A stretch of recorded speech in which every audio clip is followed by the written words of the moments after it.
Agak gila ini. Udah. Gimana? Bang boleh lihat ini. Siapin. Berapa? 12 tapi. Ini kok operatornya 12. mana? Dan ini Matiin. Bang izin Bang. Bang di atas ya. Ntar dulu ya. Lagi di setting. Udah. Belum. Gini. Sama gini. Ntar dulu ya. Belum deh. Coba aja. Angkat aja. Iya. Dah. Ayo Yan. Apa lu? Ayo. Jalan aja. Oke. Ya, aman. Baik. Oke, silakan Bang. Bismillahirrahmanirrahim. Assalamualaikum warahmatullahi wabarakatuh. Salam sejahtera untuk kita semua. Yang saya hormati rekan-rekan media, terima kasih atas kehadirannya. Baik, preskon hari ini adalah preskon kami yang pertama ya. Jadi pemberitaan kami yang sebelumnya itu bukan preskon, tetapi sifatnya adalah kami memang diminta untuk wawancara, tapi tidak mengundang langsung. Tapi hari ini memang kami mengundang kawan-kawan wartawan. Ya, untuk apa? Yang pertama, untuk menanggapi persoalan kami yang disampaikan oleh senior saya, Bang Minola, ya, dalam preskonnya beliau. Jadi sekali lagi kami akan menyampaikan semua berdasarkan fakta. Jadi kami tidak berbicara angan-angan, kami bicara berdasarkan fakta. Baik, yang pertama, saya sebenarnya agak bingung juga karena dalam apa yang kami sampaikan kepada teman-teman media ya terkait debt collector ini langsung ditanggapi dengan berita-berita hal-hal lain di luar dari debt collector. Saya mau mempertegas pertama bahwa terkait debt collector tujuan kami menyampaikan ya, sekali lagi tujuan kami menyampaikan ke media terkait debt collector hanya satu, agar klien kami Sarwenda tidak lagi didatangi oleh debt collector. Itu tujuan kami. Tidak ada maksud lain, tidak ada tujuan lain yang menyudutkan salah satu pihak atau siapapun. Kami berani memastikan bahwa apa yang kami sampaikan terkait kehadiran debt collector tujuannya cuma satu, agar klien kami tidak didatangi lagi oleh debt collector. Klien kami adalah ibu rumah tangga, klien kami adalah wanita, sangat-sangat takut. Jadi itu nyata, ketakutan klien kami terhadap kedatangan debt collector itu nyata. Jadi bukan lagi bicara soal debt collector ini dikaitkan dengan apa yang disampaikan Bang Minola atau mendiskreditkan klien dia, tidak sama sekali. Ya, tetapi pihak-pihak di dalam debt collector ini kan saya harus sampaikan bahwa ada pihak yang namanya RSO. Ya kan? Tapi kami tidak menyudutkan siapapun. Kenapa kami sampaikan di media? Karena pertama, klien kami tidak punya hubungan hukum dengan bank dan tidak punya hubungan hukum dengan debt collector. Lalu bagaimana kami menyampaikan untuk supaya tidak datang ya? Melalui saya sampaikan agar klien kami tidak lagi didatangi oleh debt collector. Tujuannya hanya itu. Kami kaget, jujur aja, dengan segala kerendahan hati. Ya, kami kaget pada saat kami bicara debt collector, Bang Minola mungkin langsung menyampaikan hal-hal di luar itu. Ya, yang pertama masalah anak, yang kedua masalah nafkah, yang ketiga masalah juga ada surat keberatan dari kami. Ya, jadi saya sampaikan juga kepada Bang Minola bahwa terkait masalah anak. Gini, klien kami sekali lagi, klien kami itu sangat-sangat menjaga privasi dari rumah tangganya. Ya, mungkin teman-teman media juga sudah tahu bahwa pada saat persidangan perceraian, klien kami sangat menjaga tidak lagi membuka hal-hal negatif pada saat di rumah tangganya. Itu dibuang jauh-jauh, tidak mau disampaikan sedikit pun. Ya, menjaga semuanya dengan agar tetap baik. Ya, tidak mau juga diketahui soal masalah anak. Tetapi Bang Minola ini menyampaikan ini malah di media bahwa ini ada masalah soal anak. Ya, yang mana saya sudah bertemu dengan Bang Minola. Ya, Bang Minola itu ketemu dengan saya. Jujur Bang Minola menyampaikan bahwa di dalam ya, preskonnya bahwa saya menghubungi beliau. Betul, saya menghubungi, tetapi saya menghubungi beliau karena siapa? Karena komunikasi antara RSO dengan klien kami meminta bahwa kami harus menghubungi Bang Minola. Jadi Bang Minola juga harus paham bahwa kami menghubungi karena disuruh kliennya dia gitu. Ya, jadi bukan kami yang inisiatif mengejar Bang Minola, tidak. Karena memang diminta kami untuk menghubungi. Ya, bahwa klien kami sudah coba bicara baik-baik melalui WA, ada buktinya dengan RSO untuk duduk bersama, tetapi pihak RSO yang langsung membuang kalimat hubungi lawyer saya. Jadi sebenarnya klien kami sudah membuka dari awal komunikasi yang baik untuk masalah anak, ya, masalah yang dibicarakan Bang Minola gitu. Ya, jadi sekali lagi akhirnya mau tidak mau, suka tidak suka, klien kami akhirnya bicara soal anak. Karena memang apa? Karena memang ini dimulai dari preskonnya Bang Minola yang menyampaikan bahwa ada masalah soal anak. Saya tegaskan, klien kami Sarwenda tidak pernah menghalang-halangi seorang bapak untuk bertemu anaknya. Ya, sekali lagi tidak pernah menghalang-halangi. Yang terjadi adalah bagaimana komunikasinya lagi kurang pas. Ya, jadi gini, parentingnya dari klien kami atau cara klien kami mengajarkan anaknya itu tidak memberikan seperti barang gitu. Jadi anak harus kesana, harus sini, tidak. Dia ajak komunikasi dengan anaknya. Pada saat anaknya mau ketemu neneknya, dia bawa ke neneknya. Pada saat anaknya mau diantar oleh tantenya, dia ikuti. Jadi mengikuti kemauan anak. Pada saat itu juga mungkin bersamaan ada permintaan dari pihak RSO. Nah, tapi karena itu keinginan anak, ya klien kami tetap akan mendahului. Hanya masalahnya komunikasi yang terjadi adalah tidak pernah RSO dengan klien kami, ya, melalui asistennya. Nah, ini sebenarnya yang parenting yang tidak diharapkan. Memang ini sebuah dampak dari sebuah perceraian, tetapi tetap sebisa mungkin kalau bisa komunikasi keperluan anak, ya bapaknya dan ibunya gitu tetap, ya kan. Nah, jadi itu sebenarnya hanya miskomunikasi dan tidak pernah ada niat sedikit pun untuk menjauhkan. Itu salah besar. Nah, kami tegaskan juga ke Bang Minola, Bang izin ya, abang saya lah ya, saya anggap abang saya karena senior yang saya hormati. Jadi sempat saya dengar juga bahwa ada informasi hati-hati nih Sarwenda terkait dengan brand-brand gitu ya. Ini mengerikan juga, jangan sampai ini jadi pencemaran. Apa kaitannya masalah komunikasi soal bagaimana mendidik anak dengan parenting? Yang pasti klien kami tidak pernah coba buktikan satu saja chattingan klien kami yang ditulis bahwa klien kami tidak membolehkan bapaknya ketemu anaknya. Tidak pernah ada. Hanya bahwa ini ketemu neneknya, pas bersamaan dengan keinginan anaknya pengen main kemana. Masa kita harus mendahului yang lain? Nah, ini parenting yang dilakukan Sarwenda. Jadi dia sangat mengetahui keinginan anaknya dan itu diikuti. Ya, tinggal komunikasi. Saya pikir nanti bisa juga mungkin kalau ada kesempatan tanya dengan klien kami. Itu tidak pernah terjadi yang disampaikan Minola. Jadi kami tegaskan itu tidak terjadi dan itu hampir kami lihat itu sebagai sebuah fitnah baru ya kepada klien kami. Oke, selanjutnya ya mungkin selebihnya dari ya Pak Simon dulu. Oke, terima kasih Bang. Jadi kemudian hal berikutnya yang hendak kami luruskan pada kesempatan kali ini adalah terkait bahwa Bang Minola pada saat preskonnya menyampaikan bahwa ada biaya-biaya hidup yang diberikan oleh RSO kepada klien kami. Jadi sebenarnya itu merupakan bentuk biaya pemeliharaan anak yang sebenarnya sudah dibicarakan sebelumnya dan tidak ada paksaan. Jadi biaya-biaya keperluan anak itu sudah biaya lain yang klien kami sendiri bayarkan untuk keperluan anak-anak dan tidak ditagihkan kok ke RSO. Jadi ini yang perlu kita luruskan begitu ya.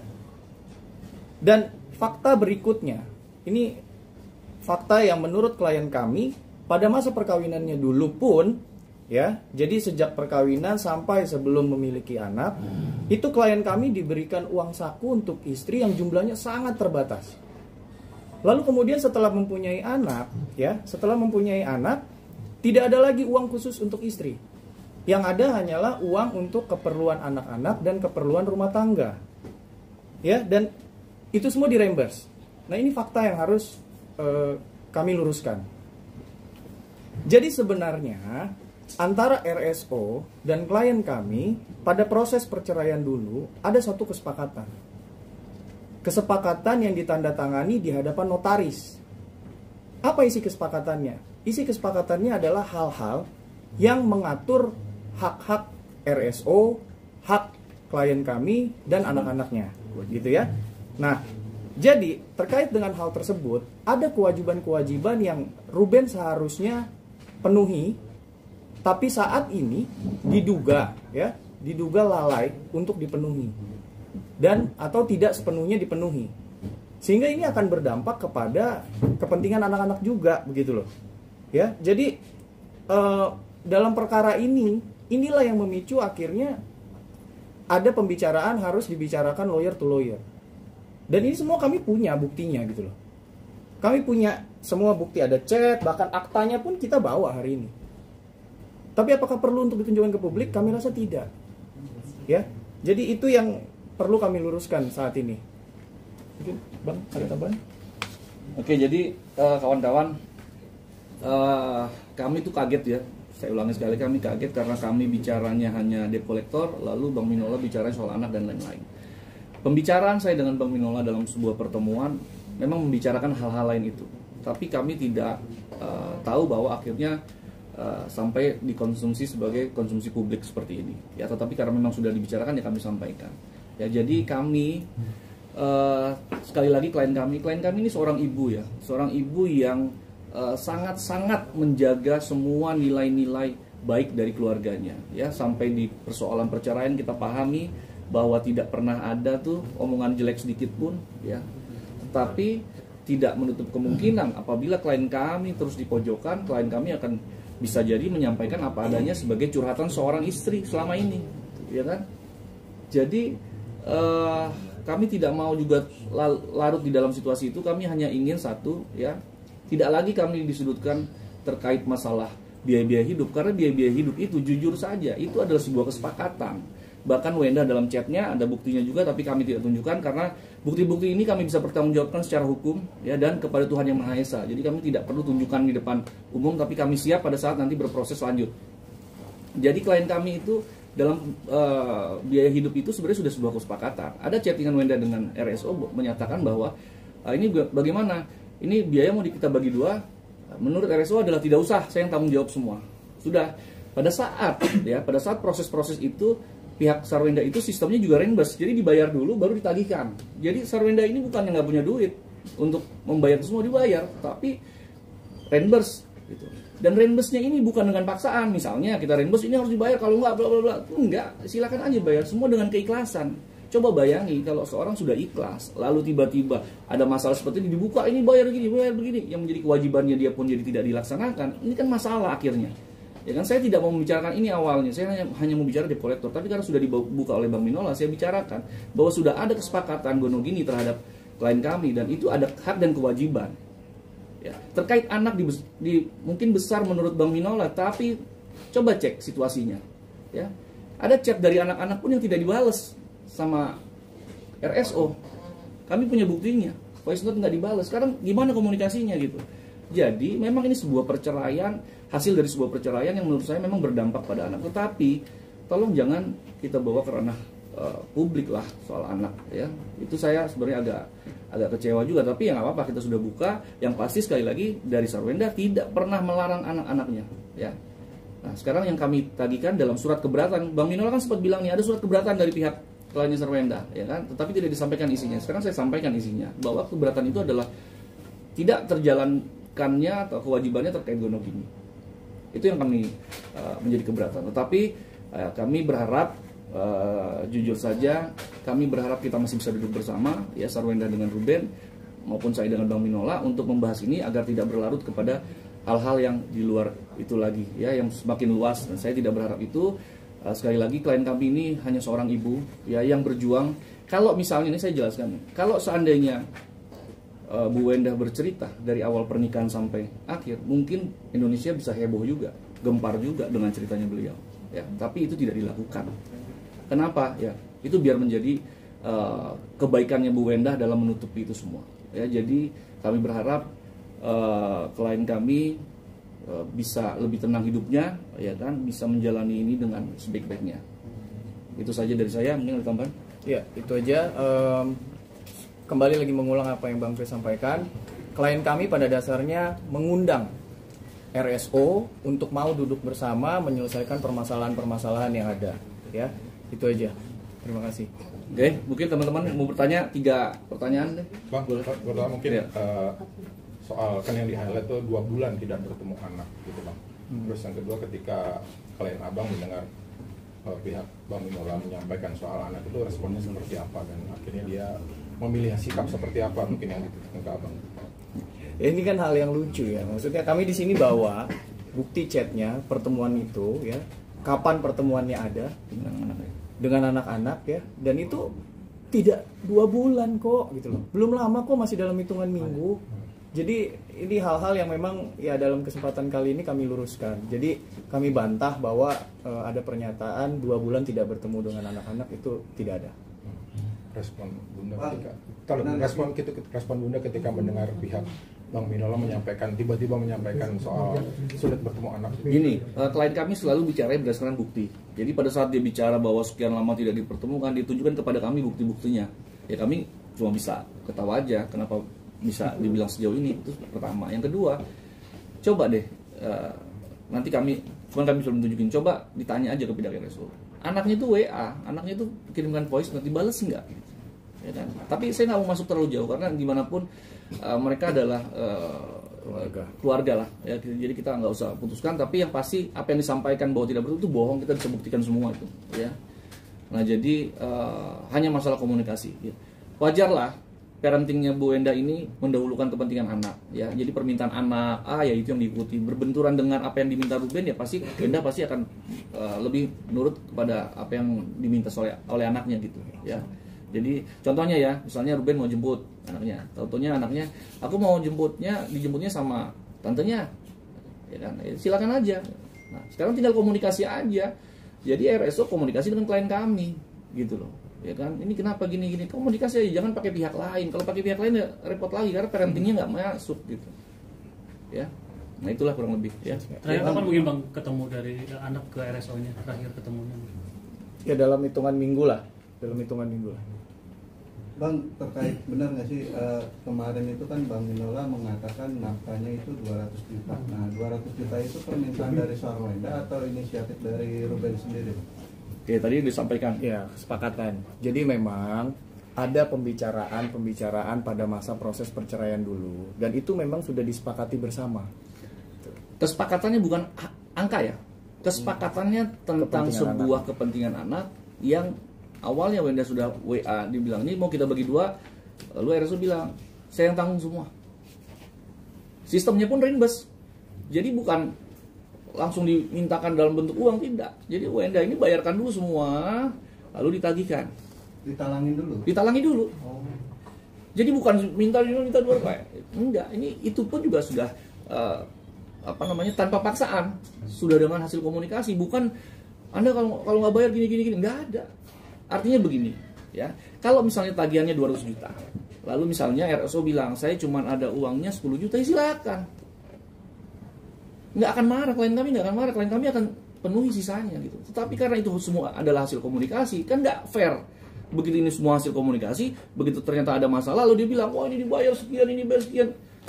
Ini kan masalah juga gitu loh. Jadi maksud saya, tolonglah, fair juga lah, ya kasihan loh. Ini ya kita tahu yang namanya perempuan dengan laki-laki lebih kuat laki-laki lah, ya kita tahu kodratnya. Jadi kita rasa janganlah terlalu menyudutkan klien kami. Klien kami ini hidup sudah cukup baik lah menurut saya, ya sudah cukup baik, sudah cukup sabar gitu. Jadi jangan, dan juga sempat difitnah terkait debt collector ini menyudutkan. Nggak ada kaitannya. Debt collector itu kami ungkap di media karena jangan sampai debt collector itu datang lagi ke rumah itu, karena di situ ada anaknya, psikologis anak terganggu, itu tujuannya. Kalau yang dipikir sama Bang Minola, mohon maaf nih Bang ya, abang berpikir yang lain-lain, berarti kan itu pikiran abang aja gitu loh, bukan pikiran kami dan klien kami gitu. Jadi kami berharap ini kita sudahi, ya kami berharap bisa duduk bersama antara abang saya, Bang Minola dengan saya, ataupun biarin klien dengan klien, karena mereka gimana pun tidak akan putus hubungan karena ada anak. Ya, jadi seperti itu. Sekali lagi, tanpa mengurangi rasa hormat kepada siapapun, ya saya mohon maaf juga kalau ada kata-kata atau sikap kami yang kurang pas. Tetapi yang kami lakukan murni semua dasarnya adalah kepentingan klien dan bukti yang sudah ada di kami yang kami bisa pertanggungjawabkan secara hukum dan kepada Tuhan Yang Maha Esa. Itu aja. Berarti memang Sarwenda sendiri mau duduk bareng Bang sama Ruben buat Sangat mau. menyelesaikan semua masalahnya. Sangat mau karena didasari oleh komunikasi Wenda yang masih bicara pada saat kemarin sebelum kami hadir adalah Wenda mau ketemu, mau membicarakan, tetapi Ruben langsung melempar, lu hubungi pengacara saya. Jadi sebenarnya dalam hal ini teman-teman bisa menilai lah. Tapi buat saya mereka adalah dua-duanya orang baik. Tapi ini hanya masalah miskom aja yang menurut saya masih bisa dikomunikasikan. Itu aja. Bang boleh terakhir mungkin. Nggak terakhir dari saya terakhir. Di pengadilan kan tentu mengatur soal bagaimana pertemuan anak dengan orang tua, kemudian juga soal harta yang Abang sebut tadi ada yang tidak terpenuhi. Boleh dijelaskan di pengadilan itu mengaturnya seperti apa dan yang tidak terpenuhi itu apa Bang? Mungkin Bang. Iya, jadi memang putusan perceraian itu tidak membahas mengenai gunung ini, ya. Itu digaris bawahi dulu. Dan bahwa terkait dengan pertemuan anak itu hal yang umum kok, hal yang umum terjadi dalam satu putusan perceraian bahwa memang tidak ada larangan baik dari ibunya atau dari ayahnya untuk menghalang-halangi anak, tidak ada. Jadi memang itu hal yang biasa bahwa pihak walaupun hak asuhnya jatuh di tangan klien kami, tapi klien kami masih memberikan kesempatan kepada ayahnya untuk bertemu, dan itu hal yang memang diatur secara hukum dan itu tidak pernah dihalang-halangi oleh klien kami. Jadi di pengadilan itu tidak memutus gonogini disepakati bersama. Ya. Nah, ada kewajiban-kewajiban yang menurut saya masih perlu dikomunikasikan lagi karena yang tidak bisa saya sampaikan di sini itu masuk ke dalam surat keberatan saya yang dibilang sama Bang Minola, tapi isi dari surat keberatan itu menurut saya tidak mau menyampaikan terlalu jauh. Yang pasti ada kewajiban Ruben yang harus dipenuhi di situ. Ya, kami harap semua bisa berjalan baik, bisa selesai dengan baik-baik saja karena dimanapun mereka ya. Dari awal saya selalu bilang mereka adalah orang-orang baik, tapi ini hanya masalah miskomunikasi ya. Dan mohon jangan lagi disudutkan hal-hal yang kurang baik kepada klien kami karena situasinya yang tadi saya sampaikan itu apa adanya dan kami sertai dengan bukti yang ada ya. Oke. Soal anak ada keberatan dari pihak sana bahwa Sarwenda sering mengandalkan anak untuk live acara live di sosmed dia gitu. Nah, itu tanggapannya apa? Terus kemudian ada keberatan juga dari pihak sana, artinya rumah yang mereka bangun berdua itu tidak juga semestinya digunakan atau dimanfaatkan dengan untuk kebersamaan dengan Jiu gitu. Ada tanggapannya mungkin Bang? Kalau soal anak kemarin saya sudah komunikasikan juga ya. Pertama sepanjang satu frame itu ada ibunya nggak ada masalah. Ya, kecuali anaknya aja dengan orang lain mungkin kita masalah gitu. Tetapi coba kita cek juga ya dari pihak yang keberatan itu pernah nggak menaruh anak juga di dalam videonya dia, di dalam kontennya dia. Saya pikir pernah juga. Ya, jadi bukan cuma klien kami yang membawa anak ke dalam konten, tapi dari pihak yang keberatan juga membawa anak dengan kontennya. Punya anak istirahat atau bagaimana? Ya, yang pasti klien kami tidak mungkin melakukan hal yang tidak baik kepada anaknya. Ya, klien kami adalah ibu mengandung 9 bulan. Mungkin pasti ibunya maunya yang terbaik. Ya, karena itu anak kandungnya dia yang dia kandung. Ya, jadi itu hanya keberatan-keberatan yang menurut saya tidak berdasar. Gitu ya. Soal seringnya Jiu main ke rumah. Oh, saya pikir itu pihak lain. Saya nggak bisa komentar ya soal yang tidak ada di dalam permasalahan utama ya. Jadi saya mohon maaf saya belum bisa jawab soal itu ya. Oke, cukup ya. Halo Bang, ada lagi terakhir itu kayaknya Bang. Oh iya, satu lagi yang uang sampah tuh ya. Jadi saya juga kaget juga tuh. Memang Bang Minola ini pernah menyampaikan terkait sampah juga. Ternyata pas kita cek ternyata itu adalah tagihan yang dibayarkan yang ditagihkan pada saat sebelum perceraian Dalam masa perkawinan. Artinya sebenarnya tahu juga itu dan tidak mempermasalahkan. Kenapa sekarang dipermasalahkan? Nah, ini juga menjadi hal yang tidak pas ya. Jadi waktunya itu berbeda. Jadi soal sampah itu sebenarnya waktu pada saat pernikahan masih ada, masih terjadi. Ya, jadi itu kita klarifikasi bukan setelah perceraian terus masih minta uang sampah 5 juta. Oh, itu salah. Kita udah cek semua. Ya, itu aja. Moga-moga nggak ada yang terlewat dari apa yang kami sampaikan. Klarifikasi sekali lagi kami ucapkan terima kasih kepada teman-teman media dan mohon agar bisa lebih berimbang dalam menyampaikan berita dan saya harap juga kepada Bang Minola dan kepada Ruben kita bisa duduk bersama lah untuk duduk sama-sama. Ya gimana pun kan tidak ada yang sempurna ya, sebagai manusia pasti punya kesalahan, tetapi kami berharap kita bisa duduk bersama untuk menyelesaikan masalah. Itu aja ya. Mungkin ada inisiasi mediasi itu datang dari pihak Sarwenda mungkin dari pihak. Nanti saya coba akan hubungi Bang Minola. Gimana pun kan Bang Minola senior saya ya, jadi saya hormati. Saya akan coba mulai dulu ya, nggak mungkin senior ke junior kan gitu ya, tapi setidaknya yang kami sampaikan fakta, yang kami sampaikan apa adanya, tidak ada niat buruk sedikit pun ya. Itu aja. Terima kasih. Ada Ya. deadline nggak Bang untuk ketemu kalau kayak gini? Nanti ya kita lihat, tapi saya pikir ya mengalir aja ya, kita deadline, tapi kan namanya hati yang orang kita nggak tahu kapan senangnya gitu ya. Kita tunggu aja ya. Siap. Ada kemungkinan mengajak prinsipalnya Untuk apa? untuk ya bertemu. Saya malah senangnya biar prinsipal dengan prinsipal ya. Ya, karena lawyer dengan lawyer kan yang lebih paham dengan situasi sebenarnya prinsipal. Ya, Tapi lawyer. ada kemungkinan untuk Ya kita lihatlah semua kemungkinan ya. Oke ya, kasih ya. Ya, kasih. Terima kasih lah. Ya. Polisi India, polisi.